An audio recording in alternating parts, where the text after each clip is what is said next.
दोस्तों नमस्कार। कैसे हैं आप? ये प्रश्न मैंने डेलिबरेटली क्यों पूछा? क्योंकि बहुत से ऐसे करदाता हैं जिन्हें असेसमेंट ईयर 24-25 के लिए स्क्रूटनी असेसमेंट का notice under section 143(2) income tax department की ओर से रिसेंटली मिला और उनका एक प्रश्न और जुड़ करके आया कि अरुण जी, फिर क्या मेरे पिछले असेसमेंट ईयर से for example assessment year 23-24, assessment year 22-23 भी इनकम टैक्स डिपार्टमेंट खोल सकता है आने वाले समय में या नहीं?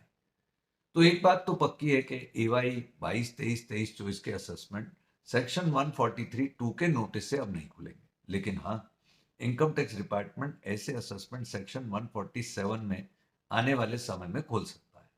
फॉर एन एग्जाम्पल, यदि मैं मान लूं कि किसी की इनकम एस्केप्ड असेसमेंट 50 लाख से कम है और असेसमेंट ईयर 22-23 का मैटर है, तो असेसमेंट ईयर 22-23 का मैटर 31 मार्च 2026 तक under section 147 income tax department खोल सकता है for verification of the deductions और डोनेशन। तो ये बात तो समय के गर्भ में है कि आने वाले समय में क्या इनकम टैक्स डिपार्टमेंट पिछले असेसमेंट ईयर्स में भी जाता है या नहीं।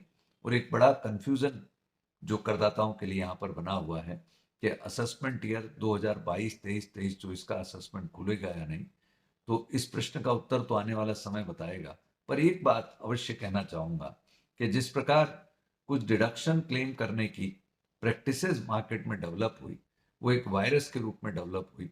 उनमें कहीं ना कहीं ये मैसेज अवश्य छुपा है कि करदाताओं को ये समझना होगा कि हम किस प्रकार डिडक्शन क्लेम करते हैं। और डिडक्शन क्लेम करते समय मैं बार बार ये कहना चाहूंगा कि किसी बहकावे में ना आए, रिफंड के लालच में ना आए।